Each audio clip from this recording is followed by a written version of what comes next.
खुलुमबाय लोगोफोर, बिहार ब्रह्म चेनेलनि खौरां नायगिरि गासैबो रायजो राजा नोंथांमोननिसिम गोजोन फुंबिलिनि गाहाम हामलायथि बावहरग्रोनाय जाबाय। आं दिनै नोंथांमोननि सिगाङाव आरोबाव माखासे खौरां फरायथिनो लादों। आसा खालामो नोंथांमोनहा खौरांखौ खोनासंनानै मोजां मोनगोन। दिनैनि गाहाय रादाबफोराव दङ। आसाम सीएमआ दिनै 5,690 बिजाथिफोरनो थिसनथाइ लाइजाम रानगोन। आसाम हस्टेलाव 9 थाखोनि फरायसानि गोथै सह रेगिंनि सन्देह। 13,000सो लाइमोनफोरा CMAAA बिथांखिनि सिङाव नैथि खोन्दो मोननो हादों। आसाम गिबि मन्थ्रिया डिपुआव केन्सार सेन्टार फ्लाइअभारखौ बेखेवबाय। फखरुद्दिन आली आहमेद मेडिकेल कलेजनि मुं सोलायनायखौ आसामनि गिबि मन्थ्रिया रैखा खालामदों। गोथै सह मोननो हादों। बिसिखौ बुथारनायनि दायाव फिसायनि सायाव अजद। 13-14 मार्चआव PM मदिआ आसामाव फैगोन। गाहाय बिथांखिफोरखौ बेखेवगोन। हलियाव बङाइगावआव जुवा गेलेनायनि दायाव सासे सुबुंखौ खायो। दानिया फैदो आबुं रादाबाव। गिबि खौराङावनो दङ। आसाम सीएमआ दिनै 5,690 बिजाथिफोरनो थिसनथाइ लाइजाम रानगोन। दिनै बृहस्पतिबाराव खानापारायाव जानाय मोनसे हाबाफारियाव आसामनि चिफ मिनिस्टार हिमन्त बिश्व शर्माया सा 5,690 बिजाथिफोरनो नेमखान्थि बादियै थिसनथाइ लाइजाम रानगोन। बे हाबाफारिया मोनसे पारदर्शी आरो गुननि सायाव बिथा खालामनानै लाइमोनफोरनो साख्रि होनायनि थांखिजों हादोरसा सोरखारनि सोलिबाय थानाय थिसनथाइ हाबाफारिनि मोनसे बाहागो। बे थिसनथाइ लाइजामफोरखौ राननायनि उनाव दानि सरकारनि समाव होनाय गासै सोरखारि साख्रिनि अनजिमाया 1,64,359 सिम सौहैगोन। मावख'गिरिफोरा फोरमायनाय बादिब्ला बे हाबाफारिखौ गोजौ थाखोनि सोरखारि मावख'गिरि आरो हांख्रायजानाय बिजाथिफोरनि नुजाथिनायाव खुंनाय जागोन। गासै सायख'जानाय बिजाथिफोरखौ हाबाफारियाव बाहागो लानो आरो हाबाफारियाव गावसोरनि थिसनथाइ लाइजामखौ लानो थाखाय खावलायनाय जादों। नैथि खौराङाव दङ। हस्टेलाव 9 थाखोनि फरायसानि गोथै सह रेगिंनि सन्देह। बुधबारखालि आसामनि काछार जिल्लानि गंसे फरायसालिनि हस्टेलनि सिङाव थाखो 9 नि सासे फरायसाखौ गोथै देहा मोननाय जायो, जायनि जाहोनाव रेगिंनि सन्देह सोमजिदों। बे जाथाया सिलचरनि साखाथियाव लक्षिपुर पुलिस थानानि सिङाव थानाय फैलापुलनि गंसे रेसिडेन्सियेल स्कुलाव जादों। खौरां मोन्नाय बादिब्ला फरायसानि गोथै सहखौ हस्टेलनि बाथरुमाव मोन्नाय जादों। जाथाया सोराङाव फैनायनि उनावनो फरायसालिनि बिबानगिरिफोरा पुलिसनो खौरां हरो। पुलिसआ जाथाय जायगायाव सौहैयो आरो थैनायनि गुबै जाहोनखौ मिथिनो थाखाय नायबिजिरनायखौ जागायो। गिबि खारिथिनिफ्राय मिथिनो मोन्नाय बादिब्ला बेयो गावखौ फोथैना लानाय जाथायबो जानो हागौ, नाथाय सिनियर फरायसाफोराबो रेगिं खालामनायनि सन्देह दं। थामथि खौराङाव दङ। 13,000सो लाइमोनफोरा CMAAA बिथांखिनि सिङाव नैथि खोन्दो मोननो हादों। बुधबारखालि आसाम सरकारा चिफ मिनिस्टार्स आत्मनिर्भर असम अभियाननि सिङाव सा 13,000सो मुलाम्फा मोनगिरिफोरनो नैथि खोलोबनि राङारि अनसुंथाइखौ रानना होयो।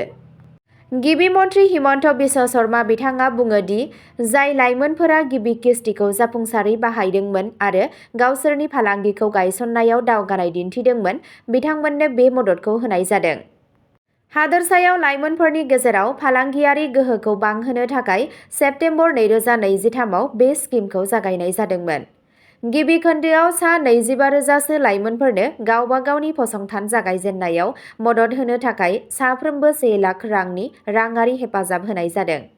मावख'आरिफोरा बुंदों दि जायफोर मुलाम्फा मोनगिरिफोरा फालांगि जौगानायखौ दिन्थिदों, बिसोर नैथि किस्तिनि थाखाय आरजाथाव जायो, जायनि थांखिया गावसोरनि फालांगियारि फसंथानखौ फेहेरनायाव मदद होनाय। ब्रैथि खौराङाव दङ। आसामनि गिबि मन्थ्रिया डिपुआव केन्सार सेन्टार फ्लाइअभारखौ बेखेवबाय। चिफ मिनिस्टार हिमन्त बिश्व शर्मा बिथाङा बुधबारखालि कार्बि आंलं जिल्लानि डिपुआव गोदान डिपु केन्सार सेन्टार आरो मोनसे गिदिर फ्लाइअभारखौ बेखेवनानै होयो। 2,070 कौटि रां खरसा खालामनानै लुनाय केन्सार फाहामथाय मिरुआ हाजो जिल्ला आरो खाथि खालानि ओनसोलफोराव थानाय बेरामिफोरनो जौगा आरो खम बेसेननि फाहामथाय होनायनि थांखि लादों। बे सुबिदाया बेरामिफोरनि थाखाय जुनिया केन्सार जोथोननि थाखाय गोजानसिम दावबायनो गोनां गोनांथिखौ खमायगोन होनना मिजिंथिनाय जादों। गिबि मन्थ्रिया 228 कौटि रांसो खरसाजों बानायनाय 4 लेननि करसिं तेरां इंजारकाप फ्लाइअभारखौबो बेखेवो। बे बिथांखिनि गेजेरजों हान्थामेलानि होंगो दोंगोखौ खमायगोन आरो दिफु टाउननि सिङाव फोनांजाब राहाया साबसिन जागोन होनना मिजिंथिनाय जादों। बाथि खौराङाव दङ फखरुद्दिन आली आहमेद मेडिकेल कलेजनि मुं सोलायनायखौ आसामनि गिबि मन्थ्रिया रैखा खालामदों। आसाम चिफ मिनिस्टार हिमन्त बिश्व शर्माया फखरुद्दिन आली आहमेद मेडिकेल कलेज आरो बरपेटानि देहा फाहामसालिनि मुंखौ सोलायनानै हादोरसा सरकारनि थिरांथाखौ रैखा खालामदों। आसाम केबिनेटआ बावैसो बे फसंथाननि मुंखौ सोलायनानै बरपेटा मेडिकेल कलेज आरो देहा फाहामसालि खालामनो थिरांथा लायो, जायनि जाहोनाव माखासे बाहागोआव दान्थे-बिदान्थे सोमजिदोंमोन। बे दान्थे-बिदान्थेनि सायाव फिन्नाय होनानै गिबि मन्थ्रिया बुङो दि सरकारा मेडिकेल फरायसालिमाफोरनि मुं दोन्नायाव गोरोबथि लाखिनो थाखाय बे थिरांथाखौ लादों। बिथाङा बेखौबो बुंदों दि थाखानाय मुङा माब्लाबा गोनो-गोथो सोमजिहोयो। माखासे सुबुंफोरा कलेजखौ गावारि महरै सालायो होनना सानो। शर्मा बिथाङा खोथा होयो दि बारग' हादोरगिरि फखरुद्दिन आली आहमेदखौ इयुनाव गुबुन मोनसे गोनां फसंथाननि मुं होनानै मान होनाय जागोन। द'थि खौराङाव दङ गोथै सह' मोननो हादों, बिसिखौ बुथारनायनि दायाव फिसायनि सायाव अजद। बुधबारखालि आसामनि बजालि जिल्लायाव थानाय गावनि न'आव 52 बोसोर बैसोनि सासे आइजोखौ सन्देह गोनां थासारियाव गोथै सह' मोननाय जायो। जिउ गोमानाय सुबुंखौ कालीघाटनि थागिरि दीपाली दास होनना सिनायथि मोननाय जादों। खौरां मोननाय बादिब्ला बुधबारनि फुङाव नखरनि सोद्रोमाफोरा बिखौ न'नि सिङाव बिसनायाव जिउ गैयै हालोदाव गोग्लैना थानाय नुनो मोनो। खौरां मोननायनि उनाव पाठशाला पुलिस थानानि पुलिसआ जाथायथिलियाव सौहैयो आरो जाथायनि सायाव नायबिजिरनायखौ जागायो। नाथाय थिलिखौ नायदिंनो आरो फोरमान बुथुमनो थाखाय फरेन्सिक हान्जाखौबो दैथायहरनाय जादों।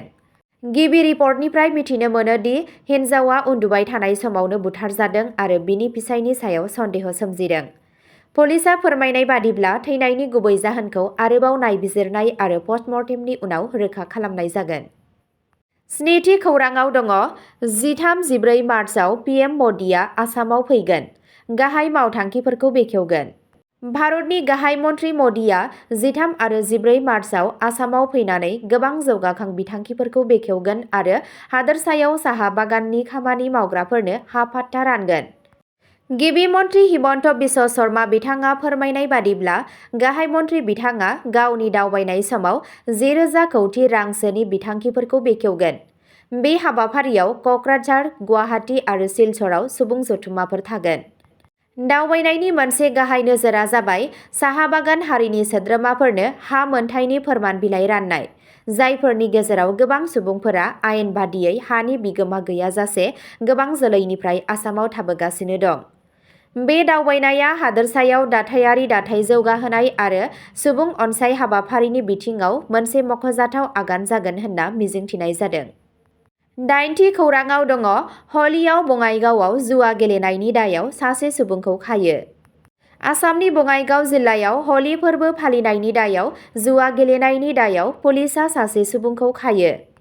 पुलिसनि सुलुंनिफ्राय मिथिनाय बादिब्ला 4 लाइमोनफोरा हलिखौ फालिनायनि मुङाव निउ बङाइगावनि भावलागुरि धालिगाव ओनसोलाव गेवलां जुवा गेलेनायनि हाबाफारि लादोंमोन। खौरां मोननानै पुलिसआ जाथायथिलियाव सिग्रोमो। अपारेशननि समाव पुलिसआ हाफिजुर आली मुंनि सासे दायनिगिरिखौ खायो आरो गुबुन 3 जुवा गेलेग्राफोरा जाथायनिफ्राय खारखोमानो हायो। सिग्रोमनाय समाव गोबां बिबांनि जुवानि मुवा बेसादफोरखौ जब्द खालामनाय जादों। बे अपारेशनाव बङाइगाव सदर पुलिस थाना आरो निउ बङाइगाव पुलिस थानानि हान्जाफोरा लोगो नांनानै बे खामानिखौ मावफुंदों। पुलिसआ फोरमायनाय बादिब्ला दासान्दि जाथायनि सायाव नायबिजिरनाया सोलिगासिनो दं। अब्ला दिनैनि खौरां फरायथिनाया एसेनोसै, गोजोन्थों।